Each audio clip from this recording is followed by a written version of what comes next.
नमस्कार सांग मैंने आज पागरे बिलेई नानी फरमाइश रे बनी थिला नाली नेली सबुज रंगर पास्ता। बिलेई नानी ऑर्डर थिला जे ठीक 2 घंटा पर आसबि आ मो फरमाइश रे जिनिस खोजि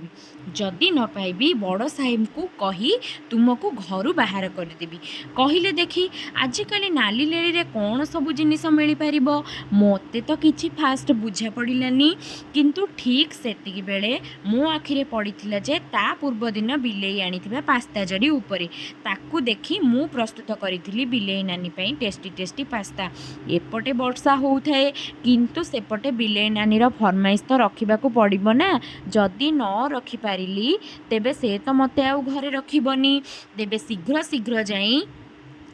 पास्ता को प्रस्तुत कली। नानी देखी कहला जे टेस्टी टेस्टी पास्ता देखी मो आत्मतृप्त हैला आउ तापरे कहला जे तते मु कहिथिली नाली नेली रे किछि जिनिस